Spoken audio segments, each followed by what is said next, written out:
কাল খ্রিস্টান সম্প্রদায়ের সবচেয়ে বড় ধর্মীয় উৎসব বড়দিন। রাতে গির্জায় গির্জায় অনুষ্ঠিত হবে প্রার্থনা। বিস্তারিত জানাতে বরিশাল থেকে যুক্ত হচ্ছেন ফেরদাউস সোহাগ।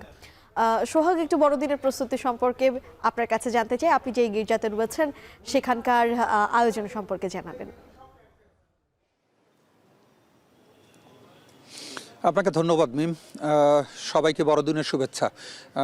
সারা দেশের মতো সারা বিশ্বের মতো বরিশালেও কিন্তু আগামীকালকে বড়দিন পালিত হবে। আমরা জানি যে এটি খ্রিস্টান সম্প্রদায়ের সবচেয়ে বড় ধর্মীয় উৎসব।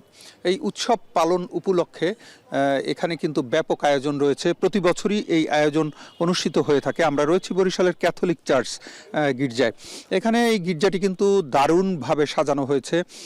একদিকে রয়েছে যেখানে বড়দিন উপলক্ষে প্রার্থনা করা হবে সেই জায়গাটি, ঠিক অপর পাশেই রয়েছে বড়দিনের যে আয়োজন, সেই আয়োজন সুন্দর করে যে সাজানো হয়েছে আমরা সেগুলোই এখন দেখাবার চেষ্টা করছি।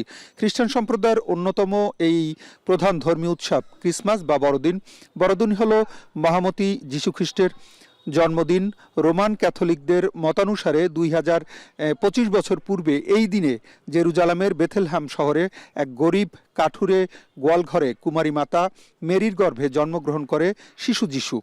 সেই থেকেই দিনটিকে বড়দিন হিসাবে আখ্যায়িত করা হয় এবং সারা বিশ্বে কিন্তু পালিত হয়ে আসছে।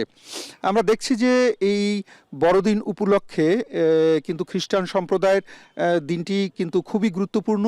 এই দিনটিকে তারা যীশুখ্রিস্টের জন্মদিন হিসাবে পালন করে থাকেন। এজন্যই তারা এই দিনটিকে সবচেয়ে গুরুত্ব দিন বা বড়দিন হিসাবে মনে করে থাকেন। আমরা যেখানে দেখাচ্ছি এখানে কিন্তু গোয়ালঘরের মতো করে সাজানো হয়েছে। যীশুখ্রিস্ট যে জায়গাটিতে জন্মগ্রহণ করেছিলেন সেই জায়গাটির যে অবয়ব ছিল সেটিকে ফুটিয়ে তোলার চেষ্টা করা হয়েছে এবং সেভাবেই কিন্তু আমরা এবং দেখাবার চেষ্টা করছি যে এখানকার যারা খ্রিস্টান সম্প্রদায় রয়েছেন বরিশালের, তারা যেভাবে এই আয়োজনটি করেন। আজ রাত 9টার দিকে কিন্তু এই ক্যাথলিক চার্চে এখানে ধর্মীয় যে প্রার্থনা সেটি অনুষ্ঠিত হবে এবং সেই প্রার্থনার মধ্য দিয়ে কিন্তু শুরু হয়ে যাবে খ্রিস্টান সম্প্রদায়ের এই যে ধর্মীয় বড় উৎসবটি, তার সব কিছুই। এবং আগামীকালকেও কিন্তু ঠিক একইভাবে আমরা জানি যে বড়দিনের প্রার্থনা রয়েছে, সেটিও কিন্তু সকাল 9টায় অনুষ্ঠিত হবে। বরিশালে 4টি জায়গায় 4টি গির্জায় এটি অনুষ্ঠিত হবে প্রার্থনা আগামীকালকে। তবে রাতে কিন্তু যে প্রার্থনাটি হবে সেটি কিন্তু আমরা যে জায়গাটিতে রয়েছি সেখানেই কিন্তু অনুষ্ঠিত হবে। এই উপলক্ষে কিন্তু যারা ভক্তবৃন্দ আছেন তারা কিন্তু আসছেন, দেখছেন এবং ঘুরে ঘুরে কিন্তু তারা বোঝার চেষ্টা করছেন, জানার চেষ্টা করছেন এই যিশু সম্পর্কে। তবে এখন ভিড়ভাড়টা কম, হয়তো রাত 8:30 বা 8টার দিকে এখানে ভিড় হবে বেশি, কারণ হচ্ছে 9টার দিকে প্রার্থনা।